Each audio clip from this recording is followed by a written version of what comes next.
Fala pessoal, muito bom dia a todos. Vamos dar início então a mais uma reunião semanal. Hoje é segunda-feira, dia 14 de fevereiro de 2022. E como de costume, então a gente começa passando pelos indicadores aqui no Brasil. Tá? Na semana passada, então, o Ibovespa fechou aí sua quinta semana seguida de alta, né? Subiu 1,18 na semana passada, cotado então a 113.572 pontos. Né? No mercado doméstico, a semana ela foi marcada pela divulgação da ata do Copom, né, que trouxe aí um tom um pouco mais agressivo do que o comunicado divulgado na semana anterior. Né? O Banco Central ele sinalizou que devem ocorrer mais de uma elevação de taxa de juros, indicando então que o ciclo de alta da Selic deve se encerrar apenas na reunião de junho.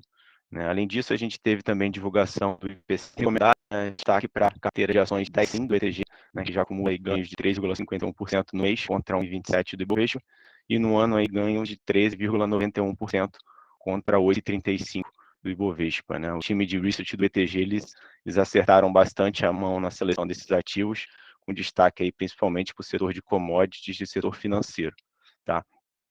Passando um pouquinho agora pelos mercados globais, né? Então, nos Estados Unidos, a gente também teve dados de inflação do consumidor, né, que superaram as expectativas e atingiram 0,60% em janeiro, foi até maior que o nosso IPCA aqui no Brasil, acumulou ganhos aí de 7,5% nos últimos 12 meses. É um número bastante expressivo para a economia americana, né? É o maior patamar de inflação dos últimos 40 anos.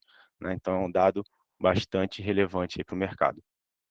Esse número ele reforça, então, a postura aí que o Fed tem tido com relação à política monetária mais dura. Né? E o mercado já espera que o Fed tenha alta de juros aí de até de 6 a 7 altas ao longo das próximas reuniões. Tá? Com isso, a gente viu os títulos de 10 anos americanos chegarem a bater 2% ao ano, né, o maior nível desde 2019, e acabou pressionando um pouco aí as ações globais, principalmente o setor de crescimento, né, as ações de tecnologia. Tá? Com essa subida na taxa de juros, os índices americanos voltaram então a registrar perdas durante a semana. E eu acho que o grande destaque aí no mundo, muitos de vocês devem estar acompanhando, ficou por conta do aumento das tensões entre Rússia e Ucrânia. Né? Ao final da sexta-feira, os Estados Unidos alertaram que a Rússia estaria concentrando mais tropas ao redor da Ucrânia. Né? Então, uma invasão poderia acontecer a qualquer momento. A volatilidade dos mercados aumentaram bastante e a gente viu também o preço do petróleo avançando mais de 3%. Né? Então, acaba que beneficia aí, as empresas desse setor. Tá? E por fim, a gente passa aqui pelo IFIX. Né? O IFIX fechou a semana em queda aí de 0,33%, foi impulsionado negativamente pelos fundos de lajes corporativas. Né? Então, no cenário atual, essa pressão inflacionária e essa alta de juros, ele acaba sendo, né, dando preferência ao segmento de fundos de papel, muito porque muitos fundos dessa classe, eles possuem alocações em CRIs que têm indexação ao CDI. Né? Então, essa alta da Selic acaba levando a um aumento nos dividendos. Tá? Dando sequência, então, chamo agora o Leandro para comentar.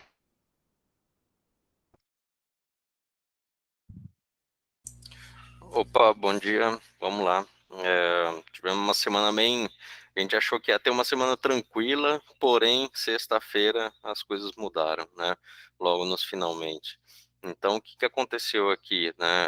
A gente viu basicamente a nossa bolsa totalmente descorrelacionada do mundo, né? E o dólar caindo, mas não foi uma, uma semana tão tranquila assim, né? Logo no final da sexta-feira, em que o dólar chegou a operar aí na mínima de 5,18, né? Tudo mudou com essas tensões versus aí a Ucrânia, Rússia, Estados Unidos, né? Então, esse é o assunto do foco do momento, né? Principalmente aqui em moedas, além da inflação que veio super alta que o Gustavo já até comentou lá nos Estados Unidos, tá? Continuamos aqui de olho nas nossas tensões na parte da inflação brasileira.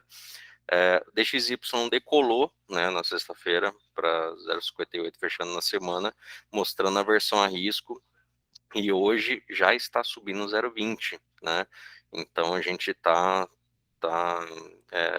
acumulando máximas aqui no DXY, mostrando na versão a risco do mercado inteiro, tá?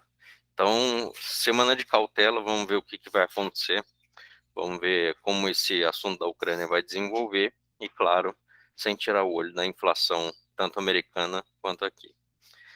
Nas criptos, um cenário, né, que a gente costuma ver extrema volatilidade aqui, a gente basicamente vê eles estáveis, né? Bitcoin ainda aí no patamar de 42 mil pontos, Ethereum por volta aí de 2.916, agora de manhã por volta de 2.800 e alguma coisinha, tá? Então, vamos ficar de olho aí nesses dois cenários que basicamente são os mais importantes para todos os mercados, e muito cuidado, como sempre, né? Mais volatilidade aí para adicional com esse tipo de tensão entre Ucrânia, Estados Unidos e Rússia, tá bom? Um grande abraço, boa semana. Valeu, Leandro, obrigado. Não, beleza. Então vamos dar sequência. Eu vou pedir para o Diego fazer a parte dele e a gente retorna para o Alípio depois. Diegão, vamos comentar das demais commodities. Bom dia. Bom dia a todos, pessoal. Vamos lá. Me escutam bem aí? Te ouvindo, Diego. Então beleza, então. Vamos começar pelo nosso amigo Brent, né? Mais uma semana de alta, já é aqui a 8ª semana de ganho consecutivo, né? Então tá até um clichê, né? Já 8 semanas a gente tá falando de alta aqui do Brent, né? Renovou a máxima aí de 8 anos, tá? E o preço da commodity, ela apresentava até uma certa estabilidade durante a semana, até na quinta-feira vinha com uma leve baixa, né, de quase 0,90 de baixa aí, mas é na sexta-feira, como já o Gustavo antecipou, essa turbulência aí geopolítica entre Rússia e a Ucrânia, né, e os rumores que o presidente Putin havia tomado a decisão de invadir a Ucrânia realmente fizeram que o preço do barril soltasse 3% no intraday aí, né, do petróleo na sexta-feira, né. E aliado a isso também as preocupações com a oferta dos grandes produtores do petróleo, né, entre eles os principais membros aí da OPEP+, né, a gente já vem falando isso também alertando há algumas semanas, né? Então é aquele choque de oferta e demanda, né, a demanda parece estar bem acelerada, é a perspectiva que ela vai aumentar ainda, né, durante esse ano, e a oferta tem alguns viés negativos, né? Já para o minério de ferro, mais uma semana de alta também, lembrando que semana passada a gente teve uma alta expressiva, mesmo estando com o feriado lunar chinês, né? Nas bolsas de menores impacto, mas aí a gente estava em dúvida se o preço do minério de ferro iria continuar em alta, né? Ia sustentar aquela alta expressiva que teve. E o número mostra, né? Sustentou, e basicamente porque o fim das Olimpíadas de Inverno, né? Trouxeram as expectativas de um retorno de produção do aço, né? Somado também com estímulos do governo. Semana passada, o governo chinês anunciou vários estímulos aí para a economia, né? Então, isso corroborou aí bastante com o minério, aí voltando no patamar de $150, né, pessoal? E é uma cotação bem expressiva, né? Recuperação aí do minério de ferro, a gente entende que é bem alta depois daquela queda iminente do ano passado, chegou a bater na torre de $95, né? A tonelada, tá? E o ouro, né? Mesmo aí com esse, como já foi dito aí também pelo Gustavo, pelo tom da ata do Fed bem mais hawkish, né, com essas possibilidades mais altas, enfim, que tende com certeza quando isso acontece, né, a alta de juros norte-americana, que é o pai mundial que rege esse mercado financeiro de taxas, com a possibilidade de altas maiores ainda e mais altas, né, com certeza o ouro deveria ter sido impactado negativamente. Porém, a briga está grande aí, né, esse cabo de guerra, né, ele fechou em alta aí de 1,90, basicamente, redundantemente falando aí pelo motivo, né, dos índices de preço consumidor, né, o CPI americano, que realmente vieram alto, e essas tensões geopolíticas, né? Então, o ouro, aquela válvula de escape bem tradicional, voltando aí até seus dias de glória nesses momentos aí tensos globais, tá? Então, por esse motivo, o ouro, mesmo com a ata do Fed, conseguiu aí se manter em alta essa semana e ficar numa cotação legal, né? Essa faixa de $1.840, $1.850 é uma cotação interessante aí do ouro. Pode passar, por favor, Gustavão. Viemos aqui agora para o nosso DI, né? Tudo verdinho, né? Uma semana certo estresse, né? Então, basicamente, aí as taxas de juros futuros se elevaram, né? Dá para ficar evidente no slide de forma mais intensa nos vértices mais curto e médio, né? nessa semana. O discurso mais hawkish também aqui da nossa ata, né? Então, hawkish predominou, né? O discurso mais duro, tanto lá fora quanto aqui, foi bem claro, né?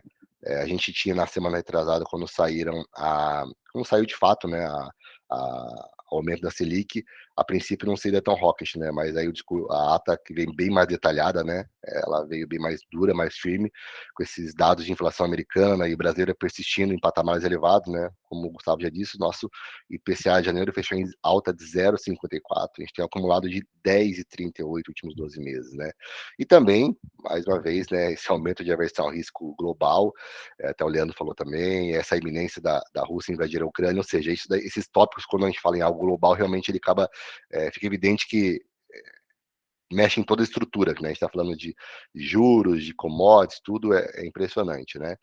E o mercado também passou a precificar um ciclo de alta maior, né? Superando talvez até 12,5, né? Essa taxa pode passar de 12,5 durante esse ano, né? O pico da taxa Selic, né? A gente vinha falando até um tempo atrás de 11,75, nas últimas 2 semanas já atualizamos que alguma parte do mercado já precificava até 12,25, agora, depois dessa ata do Copom, o mercado já precifica, tá? Algo em torno de 12,5 de taxa máxima de Selic para esse ano, tá, pessoal? Pegando só em linha, mais uma fala que eu tirei também da ata aqui, né, que o comitê concluiu que o novo ajuste de 1,5 né, ponto percentual, seguindo ajustes adicionais de ritmo menor nas próximas reuniões, é a estratégia mais adequada para atingir o aperto monetário suficiente a garantir a convergência da inflação ao longo do horizonte. Ou seja, assim, como ancoragem das expectativas de mais longo prazo. O Gustavo já tinha falado, né, então realmente talvez mais uma alta, né, aumentando esse ciclo, e mostra que realmente eles estão bem preocupados com a inflação, que ela não está segurando. A gente sabe que esse aperto monetário, quando há uma alta de Selic, demora alguns meses, né, normalmente de 5 a 7 meses aí para ter uma resposta, então o pessoal está bem preocupado, porque não é só aqui, a nível global, o nosso Copom também está apertando mais o cerco, tá? Já para essa semana, né, mais uma vez a gente tem que ficar focado e bem atento aí à escala das tensões na Ucrânia, né, coloca pressão sobre o preço das commodities também, né, como um todo. E na agenda dos dados econômicos aqui, internacional, a gente vai ter a divulgação dos dados de inflação ao produtor, tá, de janeiro nos Estados Unidos e na China.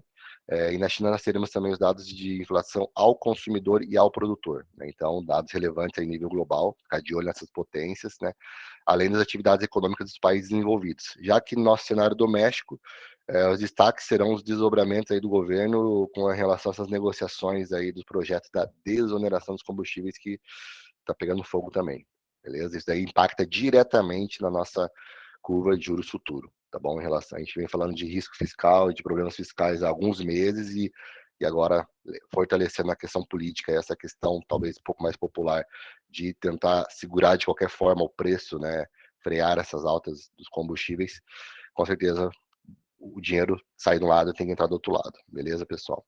Boa semana a todos.